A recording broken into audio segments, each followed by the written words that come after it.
दीपा स्वामी समाधि तंत्र ग्रंथ में 48वें श्लोक में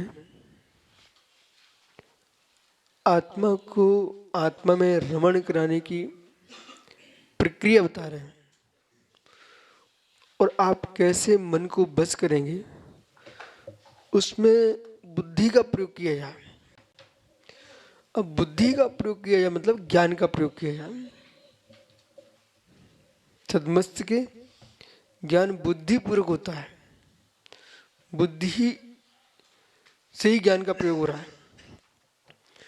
इसलिए वो समझा रहे हैं युज्जीत मनसात्मानं वाक्काभ्यां वियोज्येत् मनसा विभारं तु त्यजेत् वाक्यायोजितम्।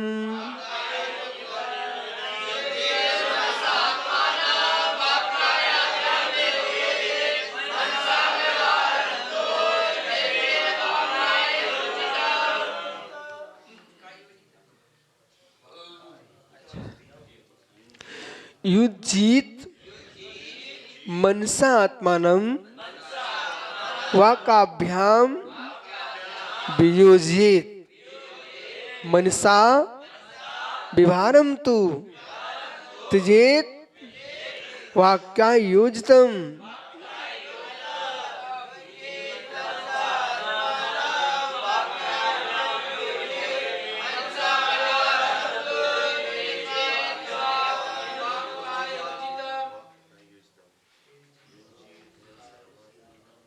एक तटस्थ भाव से ज्ञाता सहज ज्ञेय बनाता है तो ध्याता को ध्यान में तल्लीन होने पर जैसे रात्रि के 12 बजे घड़ी के कांटे बहुत आवाज करते सुनाई पड़ते हैं, जबकि वे कांटे दिन में भी आवाज कर रहे थे पर अन्य ध्वनि इतनी प्रचंड थी कि वो घड़ी के कांटों की आवाज सुनाई नहीं पड़ रही थी। इसी प्रकार से जीव बाहर में इतना चंचल चित्त होता है, अपने शरीर की अवस्थाओं का बोध नहीं होता। जब अपने में शांत हो जाता है तो शरीर के अंदर हृदय की धड़कन तक की आवाज सुनाई पड़ने लगती है। स्वयं की सांस ले रहा है, उस श्वास की भी आवाज उसको सुनाई पड़ती है, इतना शांत हो चुका है। और एक कोई नियोग नहीं है कि जंगल में ही जाना चाहिए, अंदर में जाना चाहिए।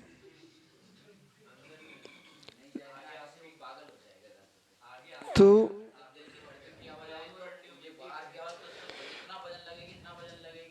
इसलिए तो जंगल के विकल्प में हमने घंटों घंटों महात्मा को घूमते देखा, कौन सी चट्टान में बैठूं। तो मैं सोचता था कि अरे एक साथ बैठ जाओ, तुम्हारा काम नहीं, घंटा बर्बाद कर दिया। यदि जंगल में से जंगल मिल गया वहां बैठ जाओ, मंदिर मिल गया वहां बैठ जाओ, जो स्थान मिले तुम एकाग्र हो चुके हो, फिर आपको विकल्प की आवश्यकता नहीं है। ये विकल्प उनके मस्तिष्क में उठते हैं जिनका चित्त एकाग्र नहीं है। ग्राम और आत्मदृष्णा, ग्राम और अरण्य में निवास करके ध्यान करूंगा, ये अनात्मदर्शी का विकल्प है। आत्मदर्शी तो जहां होता है वहीं उसका ध्यान स्थान होता है। इसलिए बहिर क्षेत्र का भी प्रभाव पड़ता है, वो भी एकांत होना चाहिए, लेकिन जो अपने एकांत में जा चुका है उसके अन्य एकांत की आवश्यकता नहीं पड़ती। अन्यथा एकांत में जाकर के वो व्यक्ति पागल भी हो सकता है।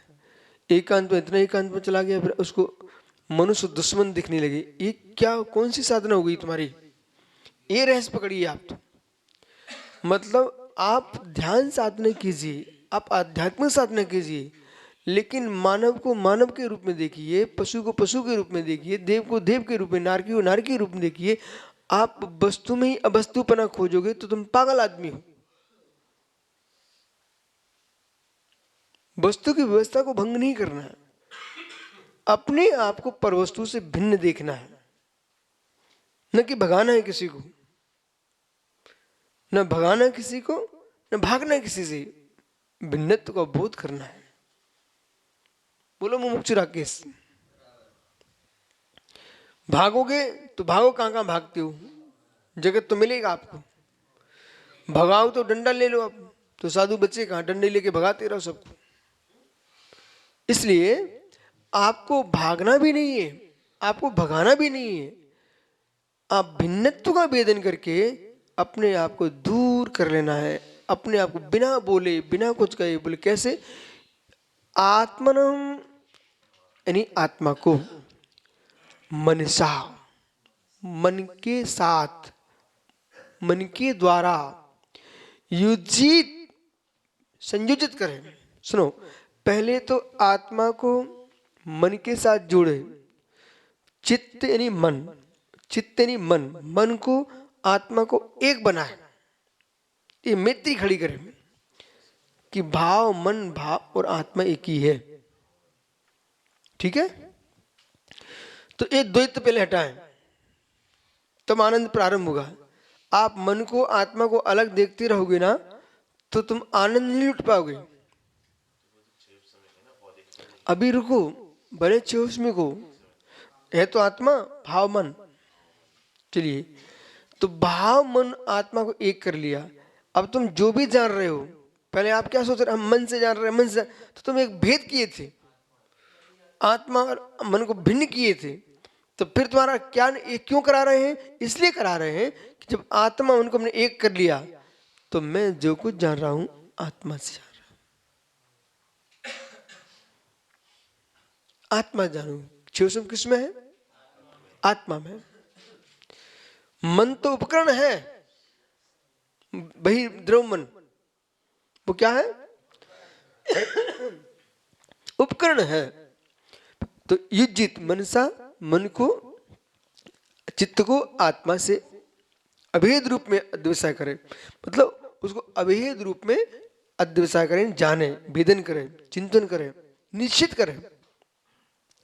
फिर इसके उपरांत वाक का अभ्याम वियोजित, फिर वचन और काय से वियोजित।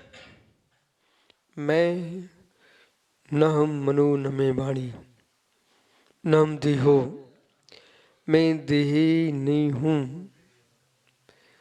मैं देही नहीं हूं, मैं देही नहीं हूं, तो मैं वाणी भी नहीं हूं। देह स्पष्ट मूर्तिक है, औदारिक शरीर, शरीर शरीर शरीर, पुद्गल कपड़ मन।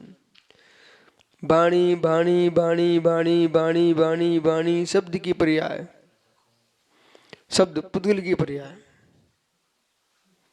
इसलिए जो शब्द उद्घाटित हो रहा वह भी मैं नहीं हूं। तो वचन से कायु से वियोजित अपने आप को पृथक कर ले, उसे आत्मा न समझे। और तू वाक का योजितम, वचन का से किए हुए जो व्यवहार है ना, उसको क्या करे? मनसा, मन से त्यजेत, मन से त्यजेत, मनसा व्यवहारम तु त्यजेत, मनसा व्यवहारम तु त्यजेत। किसको? वाक का योजितम, जो वचन और काय को जोड़ के रखा है उसको, मनोचन काय से व्यवहार को छोड़ दे। त्यजेत मनसा व्यवहारम तो त्यजेत, मन से व्यवहार को छोड़ दे। कितनी सुंदर विधि बता दी। आप पहले मन को आत्मा के रूप में देखें, फिर वचन काय को भिन्न कर दें। वचन काय से किए हुए जो व्यवहार हैं, जो वचन काय से किए व्यवहार हैं, आपने वचन से व्यवहार किए हैं, मन से वचन से व्यवहार किए हैं, शरीर से व्यवहार किए, मन में व्यवहार के बारे में चिंतन किए हैं, इनको त्यजेत, उनको छोड़ दो। और सुनिए, भोस्रामी भोस्रामी भोस्रामी, भूत में किए प्रणाम कृतकार मुदना से भूश्रामी। वर्तमान में कर रहा हूँ कृतकार मुदना से जो भी कर्म भूश्रामी। भावी काल का भी मैं प्रतिज्ञान करता हूँ भूश्रामी, आगे भी नहीं करूँगा।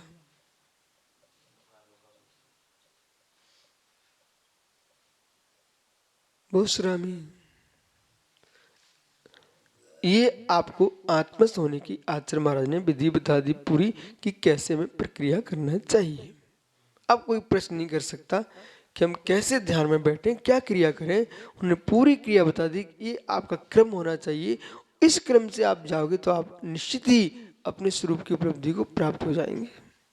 ठीक है।